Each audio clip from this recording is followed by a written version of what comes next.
The Las Vegas Raiders 2022 schedule is finally here. We're going to go through every single game, talk about what we anticipate and how this schedule is going to shape out for this 2022 season.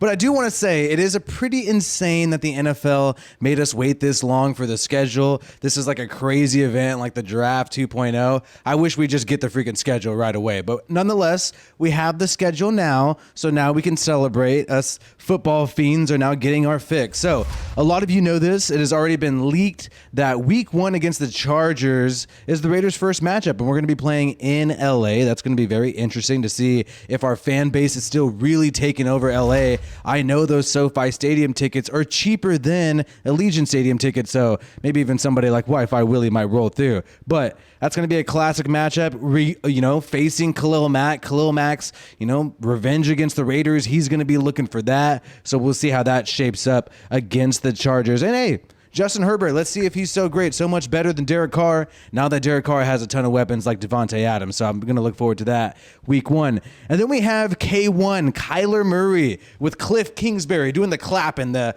air raid offense with the Arizona Cardinals. We're going to play them week 2. We're going to play the whole entire NFC West. And hey, Kyler Murray has his contract problems with his team. He's not going to have D-Hop. There's going to be no DeAndre Hopkins. He's suspended for, hitting the juice or something. We don't know what he was done.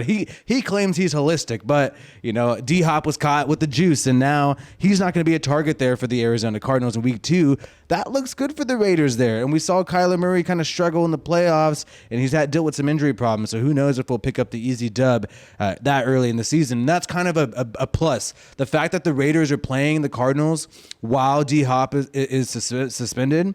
Maybe some of our AFC West opponents will play the Cardinals later in the season when DeAndre Hopkins comes back. So that's a good plus for us. Then we go on to play the Ryan Tannehill-led Titans or the Malik Willis-led Titans. We know that Tannehill does not want to mentor that guy to have him take his job, but we'll see what happens. Mike Vrabel always has a pretty good defense. And hey, Jayon Brown knows Mike Vrabel's defense. Our linebacker, new linebacker Jayon Brown, he knows what the Titans are all about. He's going to be able to give us some insight. And by the way, the Titans no longer have wide receiver A.J. Brown. He was moved to the Eagles, so we'll see what happens there if they're going to be able to step up and have a really productive offense. Just Derrick Henry, basically, is what they're anticipating. So we'll see what happens there. And then week 4, of course, we play Mr. Unlimited. And thankfully, we're facing Mr. Unlimited at home.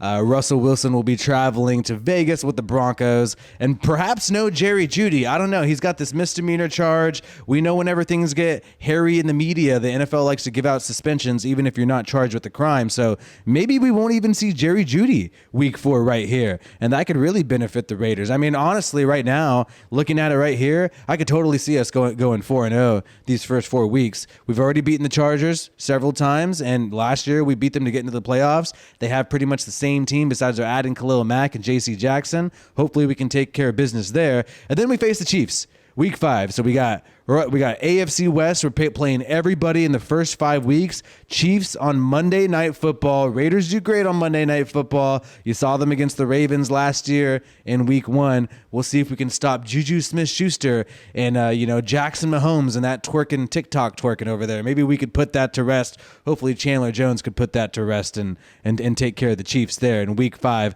And it'd be interesting to see how the Chiefs have done the first 4 weeks in the season compared to the Raiders. This could end up being, a matchup for the division, especially if the Chargers and the Broncos struggle. It could be who's going to lead the AFC West after week 5. Then we get a bye. I like that. You're getting a bye week, Monday Night Football. Then you get a bye week. That way you don't have to play on a short week. That's kind of good for the Raiders, a big benefit. And then you face the Texans, who really don't have a talented team. You got Davis Mills at quarterback, Lovie Smith, head coach, who doesn't seem enthusiastic about winning at all whatsoever. But they have Brandon Cooks. At least they have Brandon Cooks, the Texans. So really, it's not like insane to say that we go 6-0. The only reason why you would say we're not going 6-0 is if you overvalue the AFC West. You overvalue the Chargers, Broncos, and Chiefs, who everybody does. Everybody says, oh, they're so much better. The Raiders have the worst QB in the division. Well, the worst QB in the division actually went to the playoffs last year, unlike Russell Wilson and Justin Herbert. So I don't really understand that. Either way, 6-0. Then you're playing the Saints. After your bye week, you got the Texans, Saints, and Jags. That's kind of chill to me. What, Jameis Winston and the Saints with Dennis Allen, the former Raider head coach? I don't know how hot and successful that guy is going to be. He is a good defensive mind, but really hasn't been a head coach until he took over the Raiders when he was rolling with Derek Carr in his rookie year. So we'll see what happens there. The Jags, I am actually more threatened out of all three of these teams because they got Christian Kirk, Zay Jones, Trevor Lawrence. I think Doug Peterson is a good head coach. He's going to help the Jags out a lot. They spent a lot of money, so it better work out for them. And like I said, Peterson a lot better than Urban Meyer at head coach. So out of those three teams, I'm more scared of the Jags. Still, I mean, call me a homer, of course. Like, would we really not go 8-0? Like, say we lose to the Chiefs or we lose to maybe the Chargers or something like that. Because I really do think the Broncos, especially with this Jerry Jeudy thing going on, Russell Wilson having some injury history, I still think they're going to be the fourth place team in the division. I'm sorry, Rich. I got a Denver Broncos friend, but I really would not be surprised if we went 8-0 right here. We go and play the Colts. Matt Ryan, we'll see what he can do. Is he really that big of an upgrade with the Colts over Carson Wentz? That's going to be a big question mark. We're going to have to see. They're still going to have Jonathan Taylor in that dope rushing attack. So the Colts are going to be a team to take seriously. They still have a great defense as well. They no longer have Rocky Sin. We have Rocky Sin. Maybe he can give us some intel on the Colts defense, but we might not need to because we had a worse roster last year and we were still able to beat the Colts to help us get into the playoffs there. Then we go and fight again against the Denver Broncos, this time at Denver, November 20th right there in week 11. Interesting matchup as well. We know how it is going to be with the AFC West, though, man. It's Cortland Sutton, Jerry Jeudy, Randy Gregory with the Broncos. That's what they're expecting to take them over the top. Chargers defense is scarier just with the addition of J.C. Jackson. Hopefully Belichick just whispered greatness into J.C. Jackson, and that's why he's talented. That's what I'm banking on, but the guy's good man covered, so he's probably just good all around.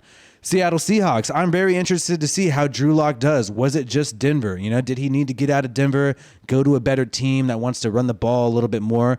We'll see what happens with Seattle and Drew Lock. And I hope Drew Lock in Seattle beats the Denver Broncos, get some revenge there. But we'll be playing him November 27th in Seattle. So if you're in Seattle, you get to go watch a Raider game. That'd be awesome to see. Then we're playing the Chargers at home.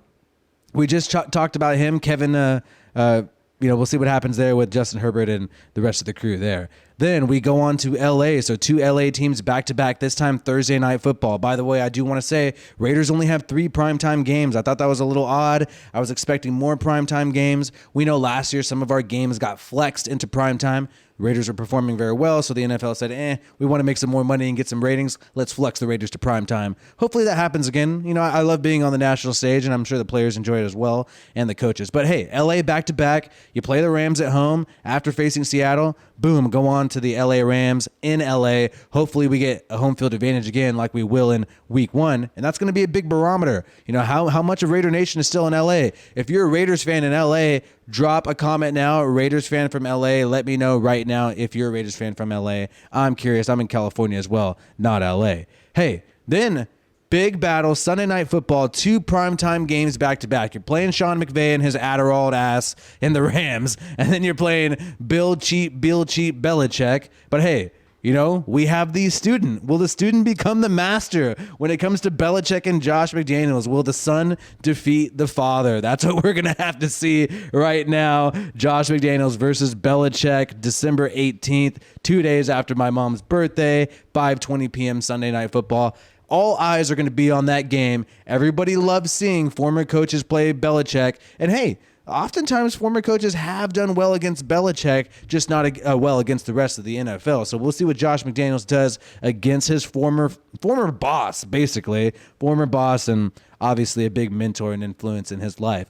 Then Christmas Eve, we're going to play Kenny Pickett or Mitchell Trubisky, depending on who's the starting quarterback for the Steelers. But that's what's going to go down Christmas Eve. Should be fun. I'm sure Derek Carr's not happy about that, having to work on Christmas Eve. But, that's the way the NFL goes because all of us want to chill with our families and watch some football on Christmas Eve. But Steelers, still a good defense there. Still have some solid receivers. Deontay Johnson. We'll see how his relationship with the quarterback works out. But that's the receiver to be excited about with the Pittsburgh Steelers. So really, very tough matchups all around the whole entire schedule besides the stretch after our bye. The stretch after our bye, there's about a 4-game stretch where I would say it's, average to below average opponents, just objectively.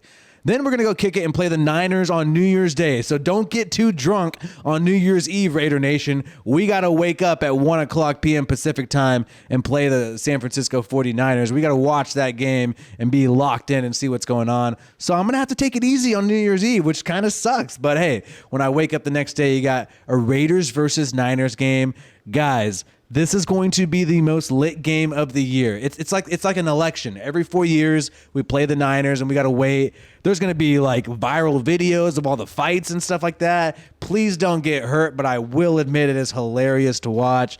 Hopefully everybody stays safe, but there's going to be some ratchet ass shit at that game in Vegas, Week 17, and Raiders versus Niners. Let's go. I'm going to say there's going to be some extensions and weaves pulled out. I will say that. Hey, Week 18, cap off this season against the Kansas City Chiefs. We don't even know what time it is. The time is to be determined right here. And I think that's because people don't know, is this going to be for the division? Is it going to be neck and neck, Chiefs versus Raiders? Who's number one in the AFC West? You want to flex that game to prime time in Week 18. That's why I find that very interesting. That's TBD right there against the Chiefs, January 8th. It'll be very interesting. And so this is a great schedule. I actually think this is like a really entertaining layout of games. Like I said, there's a little bit of a lull in excitement, I would say, after the bye week. But hey, you never want to sleep on any opponents. And I would say of these teams I don't want to sleep on after the bye week, definitely the Jaguars. They're a team to really watch out for. But hey, tough opponents everywhere.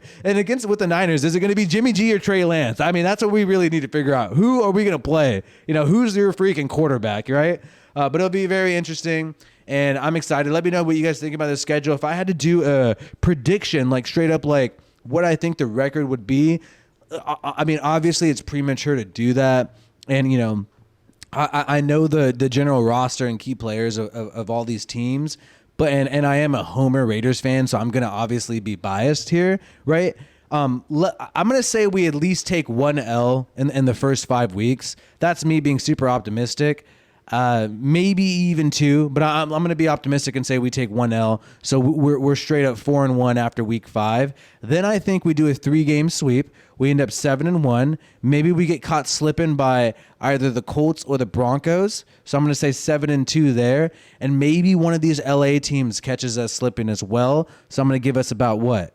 So basically, we're gonna have. We're gonna have it's gonna be 7-2, then 8-2, 9-2. Then I'm saying 10-3. Then I think one of these teams towards the end catches us slipping. Either the Patriots or the Chiefs, I think, catch us slipping. So we basically end up with a 13-4 record. That's what I predict, a 13-4 record. Maybe the one of these teams in the first row is going to beat us, right? And one of these teams in the third row is going to beat us, and I believe either the Patriots or Chiefs have a high probability of beating the Raiders. So those are your 4 losses I got there. 13-4. Let me know your schedule prediction. And this is just a straight up the air out of my ass prediction. Obviously, the schedule just came out right now. This isn't going to be super deep dive and super accurate, but who knows? I've been right before. At the end of last season, go ahead and check out my videos. There's a 4-game stretch at the end where a lot of people, especially after we got our ass whooped by the Chiefs,